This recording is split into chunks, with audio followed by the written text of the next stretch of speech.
considère qu'un pays se juge à la qualité de ses classes dirigeantes.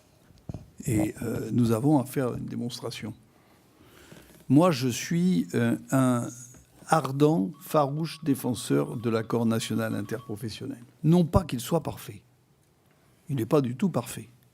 Il y a des insuffisances, il y a des progrès à faire ailleurs, mais c'est la première fois, d'abord, qu'on aborde le problème du marché du travail depuis 40 ans, pratiquement en France, et de manière qui m'a paru intéressante, au moins la démarche. Deuxièmement, moins mentionné, mais c'est un des arguments majeurs de la CGT contre, ce qui prouve qu'il y a deux mentalités qui s'opposent. C'est la première fois qu'on a un accord qui ensuite est transcrit dans la loi et qu'on n'a pas une loi et un accord pour l'appliquer.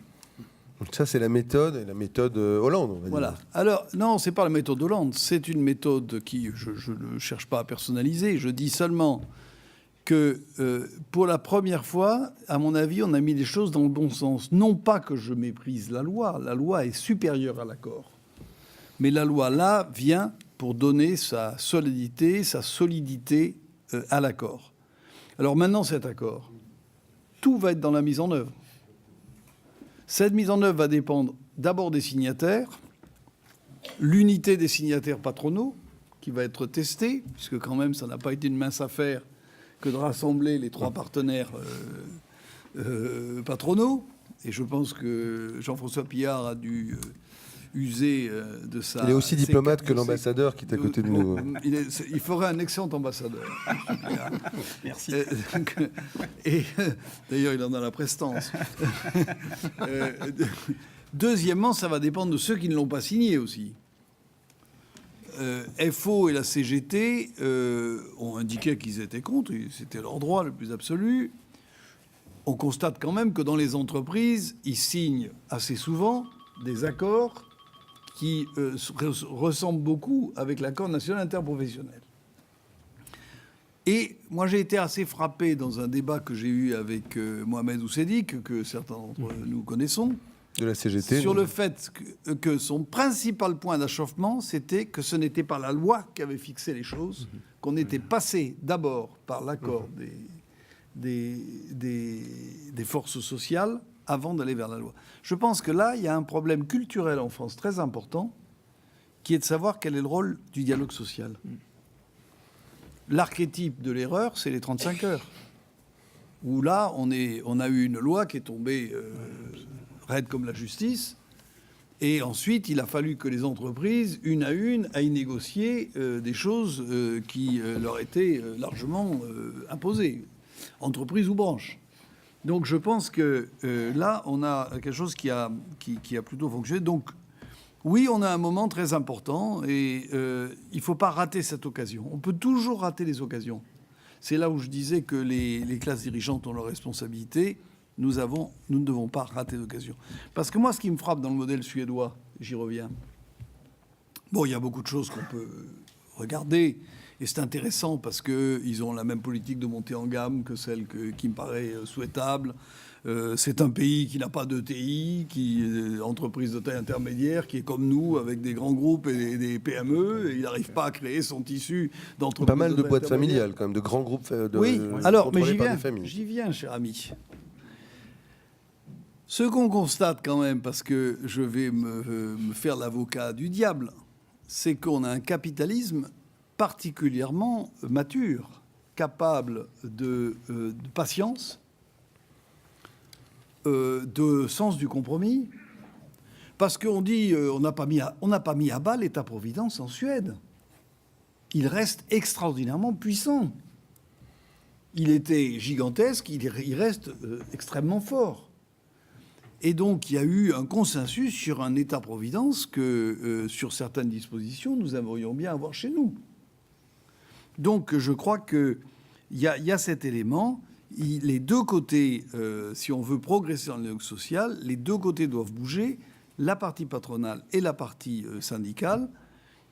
Alors, je vais m'adresser à Jean-François Pillard. J'ai été un peu déçu par la campagne électorale pour la présidence du MEDEF. parce que on a beaucoup entendu. Il a chuchoté et à la moi fin, aussi, hein, pour ceux qui et n'auraient je pas me entendu. réjouis que cette campagne n'ait pas trop duré, parce qu'on voyait monter progressivement les demandes traditionnelles. On veut du fric, moins de charges, moins d'impôts, etc. Ça commençait à se résumer à ça. Oh, le contraire aurait été étonnant quand même. Oui, mais j'aurais souhaité peut-être qu'il y ait un débat sur les devoirs des chefs d'entreprise aussi. Parce que la force du capitalisme suédois, c'est que les chefs d'entreprise ont la conscience de leurs devoirs. L'entreprise n'appartient à personne. L'entreprise, c'est une collectivité humaine, et depuis la fin du servage, aucune collectivité humaine n'appartient à quiconque. Je pense que cette prise de position est extrêmement riche.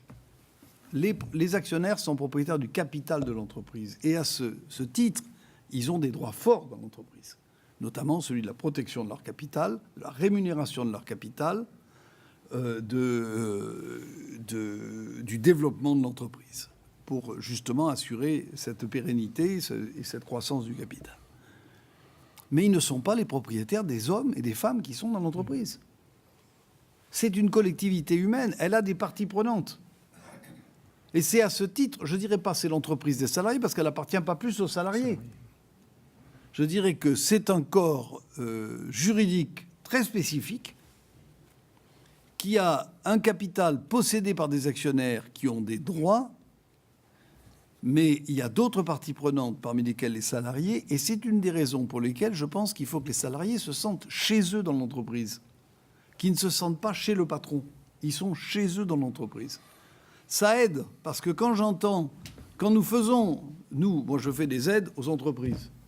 On me dit, vous faites des cadeaux aux patrons. Non, nous soutenons les entreprises. Je ne fais pas des cadeaux aux patrons, nous soutenons les entreprises. Dans ces entreprises, il y a des salariés qui bénéficient au même titre que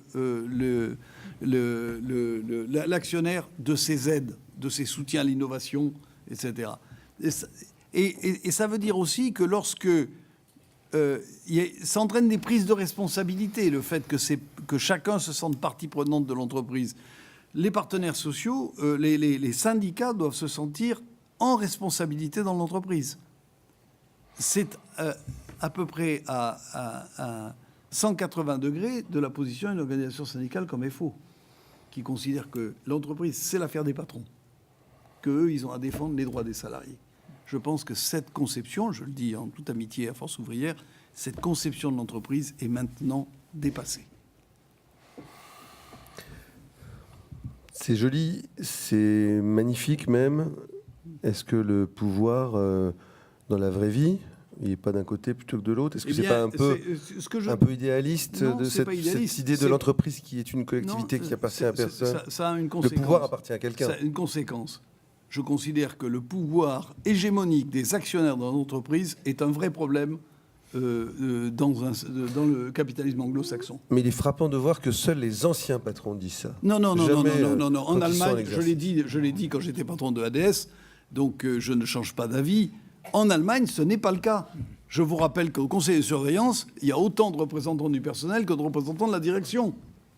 Et qu'on ne prend jamais on ne vote jamais dans un conseil de surveillance, mais on ne prend jamais une décision contre la partie syndicale. Donc il y a un véritable... Ce sont des conseils de surveillance, c'est pas tout à fait la même chose que des conseils d'administration, mais il y a une véritable prise de responsabilité collective. Et moi, ce qui m'a frappé, je suis allé à une réunion du SPD, excusez-moi, je suis un peu long. Je suis allé à une réunion du SPD, invité, pour m'exprimer sur la compétitivité. Excusez-moi, mais j'en ai fait mon fonds de commerce. et donc...